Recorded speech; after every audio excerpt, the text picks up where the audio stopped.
بعدس حمد و صلات لائق ست تعظیم و تکریم جمیع حضرات، السلام علیکم ورحمۃ اللہ تعالی وبرکاتہ۔ اللہ وحدہ لا شریک کا ہم پر کروڑوں احسان ہے۔ اس نے ہمیں ایک مرتبہ پھر اپنے گھر میں بیٹھ کر اپنا اور اپنے حبیب مکرم صلی اللہ علیہ وآلہ وسلم کا ذکر کرنے کی توفیق عطا فرمائی ہے۔ دعا کریں آج کے عنوان کے حوالے سے میں یہاں پر جو کچھ بھی بیان کروں، باری کے لم یزل مجھے اور آپ کو مجھے حق بیان کرنے اور پھر ہم سب کو تمام باتیں سن کر عمل کرنے کی توفیق عطا فرمائے۔ میری گفتگو کا عنوان نماز کے حوالے سے ہے اور میں دعا کرتا ہوں اللہ تعالیٰ ہم سب کو پنجگانہ نماز با جماعت ادا کرنے کی توفیق عطا فرمائے۔ ہم اپنے نفس سے یہ سوال کر سکتے ہیں کہ ہم اپنے آپ کو کس طرح اعلیٰ بنا سکتے ہیں، ہم اپنی زندگی کو کیسے پاکیزہ بنا سکتے ہیں اور ہم اپنی زندگی کو کامیاب کیسے بنا سکتے ہیں۔ تو ہماری رہنمائی کرنے کے لیے قرآن پاک میں لاریب کلام میں اللہ وحدہ لا شریک نے سورت میں جس کی پہلی آیت قد افلح المؤمنون کہ بے شک تحقیق مومن فلاح پا جاتے ہیں، کامیاب ہو جاتے ہیں وہ جو نماز میں خشوع اور خضوع پیدا کر دیتے ہیں۔ نماز سارے پڑھتے ہیں، ہر بندہ نماز پڑھتا ہے اور پھر اس کو عادت بھی بنا لیتے ہیں، لیکن قرآن پاک میں جتنے بھی مقامات ہیں وہاں پر نماز پڑھنے کا حکم نہیں دیا گیا کہ آپ نماز پڑھیں، وہاں پر نماز کو قائم کرنے کا کہا گیا ہے۔ جو قائم کی جاتی ہے اس میں اور پڑھنے میں بڑا فرق ہوتا ہے۔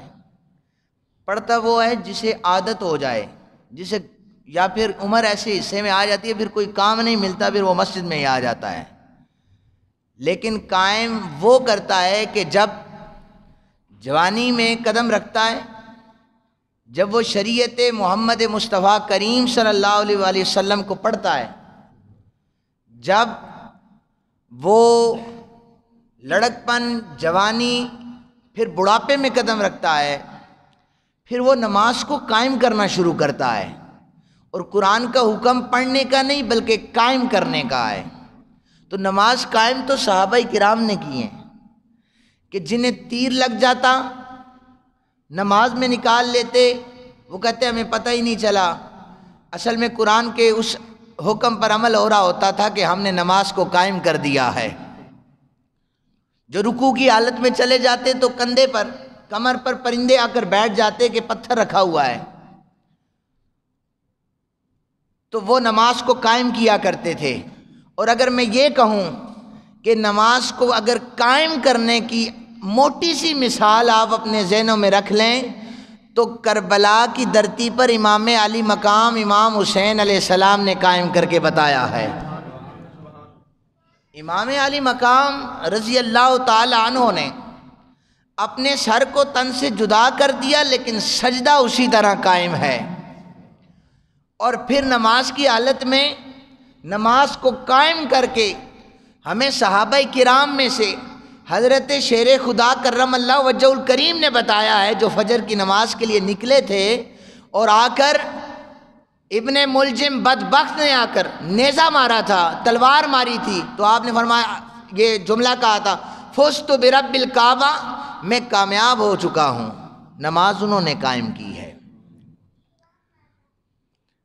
حضرت شیر خدا کرم اللہ وجہ الکریم فرماتے ہیں، کسی نے پوچھا نا آپ نے اللہ کو دیکھا ہے؟ آپ نے فرمایا کیسا سوال کرتے ہو، میں دوسرا سجدہ اس وقت تک کرتا ہی نہیں ہوں جب تک مجھے اللہ کی تجلیات نظر نہ آ جائیں۔ نماز کے حوالے سے قرآن حدیث پاک میں ام الحدیث جسے کہتے ہیں، اس میں یہ ہے کہ تم یہ تصور کرو کہ گویا تم خدا کو دیکھ رہے ہو۔ ام الحدیث ہے، یہ سب سے بڑی حدیث پاک ہے، اس کا ایک حصہ ہے کہ جب تم نماز میں کھڑے ہو جاؤ تو یہ تصور کرو تم اللہ کو دیکھ رہے ہو۔ اور اگر یہ تصور نہیں کر سکتے تو اتنا تصور کر لو کہ تمہارا اللہ تمہیں دیکھ رہا ہے۔ نماز اللہ اور بندے سے گفتگو کا نام ہے، لیکن ہماری نمازیں، نماز پڑھتے ہیں، ہمارے خیالات ہمارے کاروبار کی طرف، ہمارے دنیاوی معاملات کی طرف ہوتے ہیں۔ جلد بازی میں ہم سجدے دے دیتے ہیں، یہ نہیں سمجھ آتی کہ سجدہ جس وحدہ لا شریک کو کیا جا رہا ہے، اصل میں ہمارے کاروبار تو اسے سجدہ دیں گے تو ان میں برکتیں وہ مالک ڈالے گا، اس کے آگے جھکیں گے، خوشی اور خضوع پیدا کریں گے، تو فرمایا قد افلح المؤمنون، پھر مومن کامیاب ہو جائے گا۔ تم کامیابی ڈھونڈنا چاہتے ہو تو قرآن نے تمہیں کہا کہ نماز میں اللہ نے تمہارے لیے کامیابیاں رکھتی ہیں۔ فرمایا اقیم الصلاۃ لذکری، تم نماز قائم کرو میرے ذکر کے لیے۔ کیا فرمایا؟ اقیم الصلاۃ لذکری، میرے ذکر کے لیے نماز قائم کرو۔ پتہ چلا نماز اللہ کا ذکر ہے۔ کیا ہے؟ اللہ کا ذکر ہے۔ قرآن ایک اور جگہ پر ارشاد فرماتا ہے الا بذکر اللہ تطمئن القلوب، تمہیں ایک جگہ پر کہتا ہے نماز پڑھو میرے ذکر کے لیے، دوسرے مقام پر کہتا ہے، قرآن فرماتا ہے کہ تم چاہتے ہو نا تمہاری زندگیوں میں سکون ہو جائے تو میرا ذکر کرو، میں تمہیں سکون عطا فرما دوں گا۔ تم میرا ذکر کرو۔ مالک تیرا ذکر کیسے ہوگا؟ فرمایا تم نماز قائم کرو، یہ نماز پڑھنا ہی تو میرا ذکر ہے۔ تم میرا شکر ادا کرو، یہ نماز پڑھنا ہی تو میرا شکر ہے۔ اپنے ذہنوں کو دنیاوی معاملات سے نکال کر اللہ کی بارگاہ میں آ کر جھک جانا کہ ہم مالک سے ہم کلام ہونے لگے ہیں۔ دیکھیں اس لیے کہا جاتا ہے نا، خوبصورت لباس میں اچھے کپڑے پہن کر اپنے مالک سے آپ ہم کلام ہونے آ رہے ہیں۔ کسی دنیا دار سے اگر آپ کو کہے نا کہ یہاں پر ایم پی ایم این اے سے ملاقات ہے تو آپ نیا جوڑا بھی نکالتے ہیں اور نئی واسکٹ بھی سلوا لیتے ہیں کہ ہم نے ایم این اے صاحب سے ملاقات کرنی ہے۔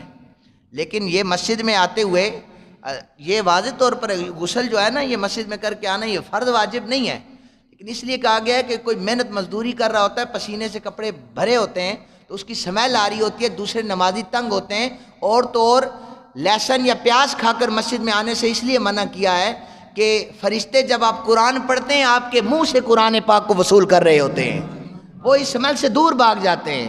غسل کر کے پاک صاف ہو کر اللہ کی بارگاہ میں آ جاؤ، گویا تم یہ بتا رہے ہوتے ہو کہ میں پاک صاف ہو کر طہارت کر کے اللہ کی بارگاہ میں جا رہا ہوں، میں اپنے مالک سے، بادشاہوں کے بادشاہ سے ہم کلام ہونے کے لیے جا رہا ہوں۔ تو نماز پڑھیں گے، یہ اللہ کا ذکر ہے اور آپ کی زندگیوں میں سکون آ جائے گا، کیونکہ اللہ کے ذکر سے دلوں کو سکون ملتا ہے۔ ہمیں جب بھی کوئی پریشانی ہوتی ہے ہم ظاہری اسباب ڈھونڈتے ہیں، ظاہری اسباب ڈھونڈتے ہیں، تکلیف ہو گئی، بیماری ہو گئی، ڈاکٹر کے پاس چلے گئے، اس سے ہم ظاہری اسباب لیتے ہیں۔ لیکن قرآن کہتے ہیں جب تم بیمار ہوتے ہو نا تمہیں شفا بھی اللہ تعالیٰ دیتا ہے۔ تم قرآن پڑھتے ہو وَإِذَا مَرِضْتُ فَهُوَ يَشْفِينِ، جب تم بیمار ہوتے ہو تمہیں اللہ وحدہ لا شریک شفا دے دیتا ہے۔ تو ہم نے کبھی یہ سوچا ہے کہ جب ہم کبھی بیمار ہو جائیں تو ہم ڈاکٹر کے پاس جانے سے قبل مسجد میں آ کر 2 رکعت نماز نفل ادا کر لیں؟ جب پریشانیاں گھیرے میں انسان کو لے لیں، جب مصیبتیں تمہارا طواف کرنے لگ جائیں، تم ظاہری اسباب کو چھوڑ کر مسبب الاسباب کی طرف چلے جاؤ، مالک یہ سارے اسباب تو نے پیدا کیے ہیں، ہم تیری بارگاہ میں جھک رہے ہیں، ہماری مشکلات میں آسانیاں پیدا فرما دے۔ آپ جھکنا سیکھیں، اللہ تعالیٰ آسانیاں پیدا فرما دے گا۔ یقین نہیں ہے، توکل نہیں ہے۔ اللہ تعالیٰ سے دعا ہے اللہ تعالیٰ ہم سب کی زندگیوں میں یقین کامل اور توکل کرنے کی ہمیں توفیق عطا فرما دے۔ اور کون شخص ہے جو اللہ تعالیٰ کا ذکر کرے گا اسے سکون نہیں ملے گا؟ یہ قرآن کا اٹل فیصلہ ہے کہ تم میرا ذکر کرو گے میں سکون عطا کروں گا۔ ہم اولیاء کرام کا ذکر کرتے ہیں نا، آج کسی اللہ کے ولی کو 1100 سال گزر گئے، کسی کو 800 سال گزر گئے، تو ان کی زندگیوں میں صرف اللہ وحدہ لا شریک کا ذکر تھا، ہر وقت وہ اللہ تعالیٰ کو یاد کیا کرتے تھے۔ تو قرآن کہتا ہے فَاذْكُرُونِي أَذْكُرْكُمْ وَاشْكُرُوا لِي وَلَا تَكْفُرُونِ، تم میرا ذکر کرو میں تمہارا ذکر کروں گا۔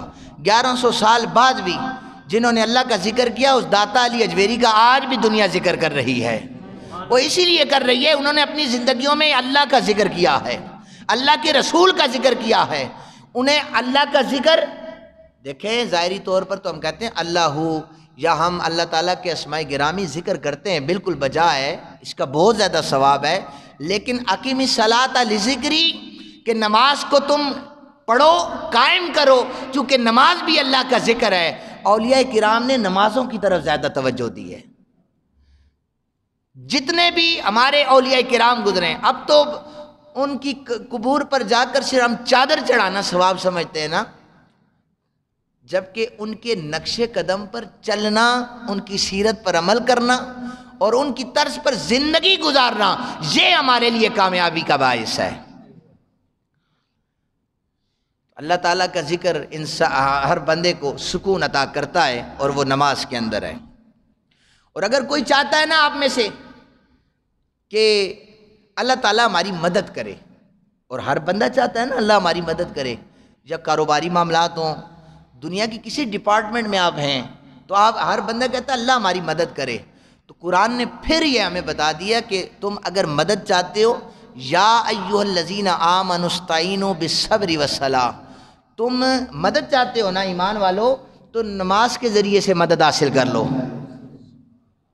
تم نماز کے ذریعے سے مدد حاصل کر لو، اللہ تعالیٰ تمہاری مدد فرما دے گا۔ دیکھیں وہ مالک بخشنا بھی چاہتا ہے، وہ مدد بھی کرنا چاہتا ہے، وہ رستے بھی بتا رہا ہے۔ اس نے پرچے پہلے ہی آؤٹ کر کے رکھے ہیں، تم کامیاب ہونا چاہتے ہو یہ تیاری کرو، تم یہ کرنا چاہتے ہو تو یہ عمل کرو۔ اس نے کامیابی کا راز، مدد حاصل کرنا، شفا لینا، اس کا ذکر، دلوں کا سکون، ہر چیز پر اس نے کہا تم نماز پڑھو، تمہیں اللہ سکون عطا فرما دے گا۔ یہ انسان ہے کہ اس طرف جانے کے لیے تیار نہیں ہے، اسے گرم بسترے سردیوں میں چھوڑنے کی عادت نہیں ہے، چونکہ یہ نئے دور 2022 میں یہ چل رہا ہے، اس لیے اسے مسجد میں آنے کی عادت نہیں ہے۔ شفاؤں کے مرکز جتنے بھی تھے وہ کرونا وائرس میں بند ہو گئے۔ جہاں پر انسان کو اللہ شفا دینا چاہتا تھا، جہاں پر انسان آ کر اپنی اللہ کی بارگاہ میں گڑ گڑانا چاہتا تھا، ان مراکز کو بند کر کے رکھ دیا، تو پھر اللہ تعالیٰ شفا کیسے دے؟ جب اس کی رحمت برس رہی تھی تمہارا برتن الٹا کیا ہوا تھا، برتن کو سیدھا رکھ کر اپنی اللہ وحدہ لا شریک کی بارگاہ میں جبینوں کو اگر جھکایا جاتا، اللہ وحدہ لا شریک کی قسم ہے اللہ تعالیٰ اپنے بندے کو کبھی رسوا کرتا ہی نہیں ہے، اس کا وعدہ قرآن میں ہے، پھر وہ اپنے بندے کو عطا کرتا چلا جاتا ہے، پھر بندے کی زندگی میں سکون آ جاتا ہے، پھر بندے کے کاروبار میں برکتیں آ جاتی ہیں۔ فرمایا کہ تم مدد حاصل چاہتے ہو تو پھر ایسا کرو کہ تم نماز پڑھو، اللہ تعالیٰ تمہاری مدد فرما دے گا۔ بخاری شریف کی حدیث پاک ہے، نبی پاک صلی اللہ علیہ وآلہ وسلم نے فرمایا کہ جس شخص نے میری شریعت کے مطابق میری سنت پر عمل کرتے ہوئے وضو کیا، خشوع اور خضوع سے وضو کیا، اس کے بعد اس نے 2 رکعت نماز نفل یا نماز پڑھی، تو غفر لہ ما تقدم من ذنبی، اللہ تعالیٰ اس کے سارے پچھلے گناہوں کو مٹا دیتا ہے۔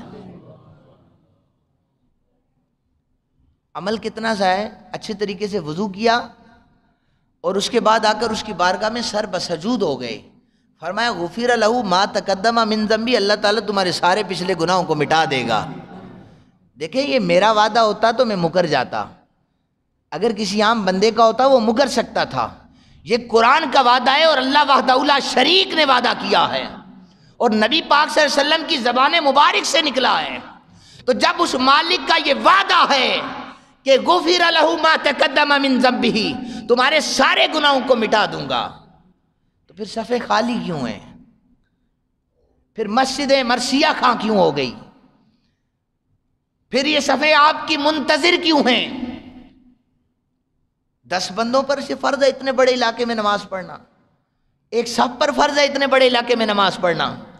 اس کا مطلب یہ ہوا ہمارا یقین بڑا کچا ہو چکا ہے، ہمارے پاس نہ یقین کی دولت ہے نہ توکل کی دولت ہے، ہر نماز میں دعا کیا کرے مالک ہمیں کامل ایمان عطا فرما دے۔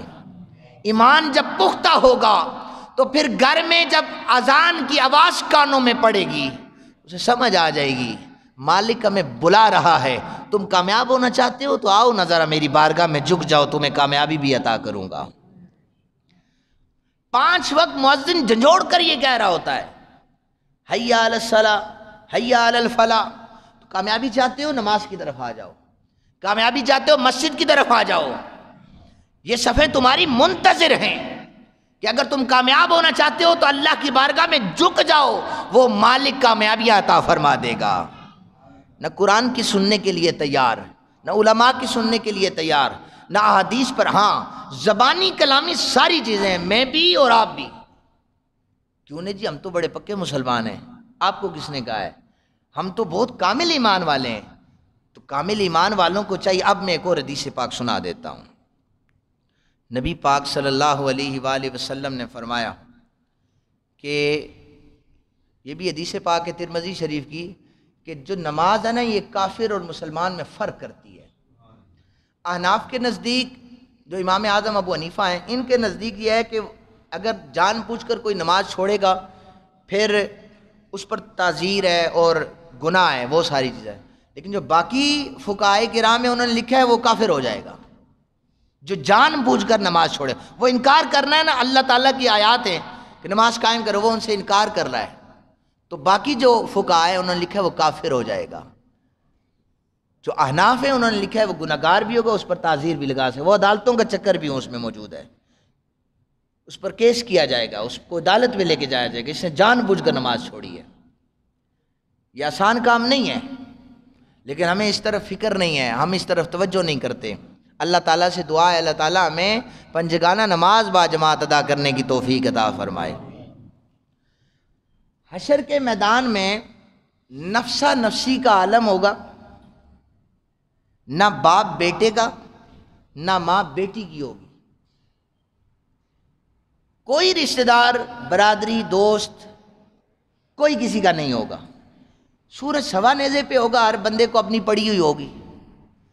فرمایا کہ کچھ لوگ ہوں گے کہ اللہ تعالیٰ انہیں اپنے عرش کا سایہ عطا فرما دے گا، اللہ تعالیٰ انہیں اپنے عرش کا سایہ عطا فرما دے گا۔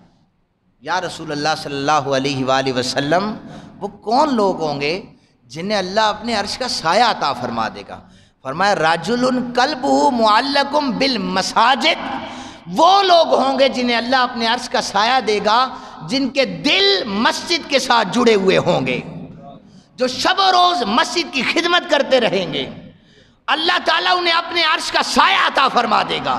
اور یہ دولت کسی کسی کو اللہ تعالیٰ عطا فرماتا ہے، یہ ہر کسی کے مقدر میں نہیں ہے کہ 5 وقت مؤذن کی صدا پر آ کر جھک جانا، وہ شکر ادا کیا کرے۔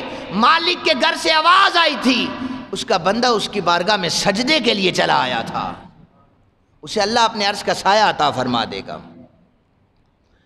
اور ہر بندے، میں آپ سے یہ پوچھوں نا اگر کہ کس کس کا خیال ہے جو نبی پاک صلی اللہ علیہ وسلم کی سنگت چاہتا ہے، تو ہمارے ایک ہاتھ نہیں دونوں ہاتھ کھڑے ہو جائیں گے کہ ہماری جب روح نکل جائے تو ہمیں نبی پاک صلی اللہ علیہ وسلم کی سنگت عطا ہو جائے۔ ایسا ہی ہے، نبی پاک صلی اللہ علیہ وسلم کو نا ایک صحابی حضرت ربیہ، وہ وضو کروا رہے تھے، تو وضو کرواتے کرواتے نبی پاک صلی اللہ علیہ وسلم نے نا دریا رحمت جوش میں آیا، حضور نے فرمایا سل یا ربیہ، ربیہ کیا مانگنا چاہتا ہے؟ تو مانگ میں عطا کروں گا، سوال کرنا میں عطا کروں گا۔ حضرت ربیہ کہنے لگے حضور میں جنت میں آپ کی اسی طرح سنگت چاہتا ہوں، اسی طرح آپ کی رفاقت چاہتا ہوں، میں چاہتا ہوں جس طرح ابھی وضو کروا رہا ہوں اسی طرح جنت میں آپ کے ساتھ رہنا چاہتا ہوں۔ حضور نے فرمایا تو چاہتا ہے نا جنت میں میری سنگت عطا ہو جائے، تو پھر ایسا کر سجدے زیادہ کیا کر، اللہ تجھے میری سنگت عطا فرما دے گا۔ تو حضور نے یہ بتایا کہ جو میری سنگت چاہتا ہے، میری رفاقت چاہتا ہے، وہ نماز میں سجدے دے آ کر پھر مصطفیٰ کریم صلی اللہ علیہ وسلم کی رفاقت بھی اسے عطا ہو جائے گی۔ یعنی پتہ یہ چلا کہ کوئی مدد چاہتا ہے تو نماز پڑھے، رزق میں برکتیں چاہتا ہے تو نماز پڑھے، کوئی کامیاب ہونا چاہتا ہے تو نماز پڑھے، کوئی اللہ کا ذکر چاہتا ہے تو نماز پڑھے، کوئی دلوں کا سکون چاہتا ہے تو نماز پڑھے، کوئی نبی پاک صلی اللہ علیہ وسلم کی سنگت چاہتا ہے تو نماز پڑھے۔ دنیا میں بھی علاج، آخرت میں بھی علاج، دونوں علاج بتا دیے، یہ وظیفے حضور نے بتا دیے۔ آگے چلیں، اب وعید ہے نماز کے حوالے سے۔ جہنم میں نا، جب مسلمان جہنم میں تو جائیں گے جنہوں نے گناہ کیے ہیں، اب جب وہ جہنم میں جائیں گے تو فرشتے ان سے سوال کریں گے، ما سلککم فی سقر، تم لوگ جہنم میں کیوں آئے ہو؟ فرشتے سوال کریں گے تم لوگ جہنم میں کیوں آئے ہو، اتنا عذاب تمہیں مل رہا ہے، کیوں ہے؟ تمہیں شوق تھا؟ وہ ایک ہی جواب کہیں گے، قالوا لم نک من المصلین، ہم نماز نہیں پڑھا کرتے تھے اس لیے جہنم میں آئے، ہم نماز نہیں پڑھا کرتے تھے اس لیے جہنم میں آئے۔ اب دیکھیں یہ وعید ہے، پہلے ہر چیز بتا دی، کیا کیا چاہتے ہو تمہیں نماز سے عطا ہوگا، اور اگر اسے چھوڑو گے تو جہنم کا ایندھن بن جاؤ گے۔ یہ وعید سنائی کہ ہم نماز نہیں پڑھا کرتے تھے تو ہمارا ٹھکانہ جہنم ہو گیا۔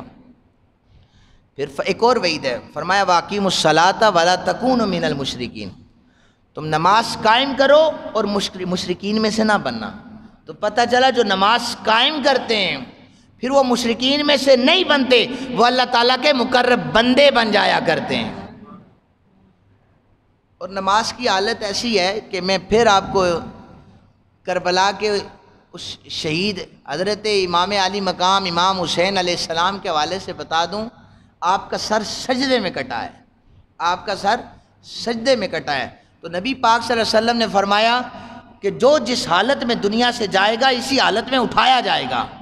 تو پتہ چلا امام علی مقام نے قرآن کی اس آیت پر عمل کیا کہ نماز کو قائم کرتا ہوں، پڑھتا نہیں ہوں، کیا کرتا ہوں؟ قائم کرتا ہوں۔ انہوں نے پھر ایسی قائم کی، آج تک حسین ابن علی کا سجدہ جاری ہے، اور قیامت والے دن جب قبریں کھلیں گی نا، جو جس طرح مرا ہے اسی طرح اٹھے گا، جس طرح گیا ہے دنیا سے اسی طرح اٹھایا جائے گا۔ حسین ابن علی کل بروز محشر بھی قبر جب کھلے گی سجدے کی حالت میں اٹھیں گے۔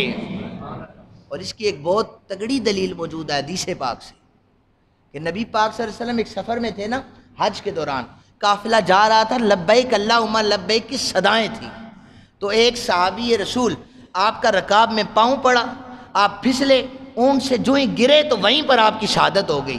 حضور نے فرمایا اسے دفن کر دو، فلاں فلاں چیزیں حضور نبی پاک صلی اللہ علیہ وسلم نے بتائی۔ آقا پاک صلی اللہ علیہ وسلم نے فرمایا میرا یہ جو صحابی ہے نا، بروز محشر جب قبریں کھلیں گی، میرا یہ صحابی اس وقت اٹھے گا تو لبیک اللہم لبیک کی صدائیں لگاتا ہوا اٹھے گا۔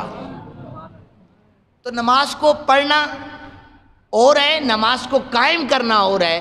قرآن نے ہر مقام پر یہ کہا کہ تم نماز کو قائم کر دو، جیسے صحابہ کرام نے قائم کی ہیں، جیسے اولیاء کرام نے قائم کی ہیں۔ اگر کوئی ہم میں سے نماز کو قائم کرنا سیکھ گیا، ہماری دنیا بھی سنور جائے گی، ہماری آخرت بھی سنور جائے گی۔ اللہ تعالیٰ سے دعا ہے اللہ تعالیٰ ہم سب کو پنجگانہ نماز با جماعت ادا کرنے کی توفیق عطا فرمائے۔ وما علینا الا البلاغ۔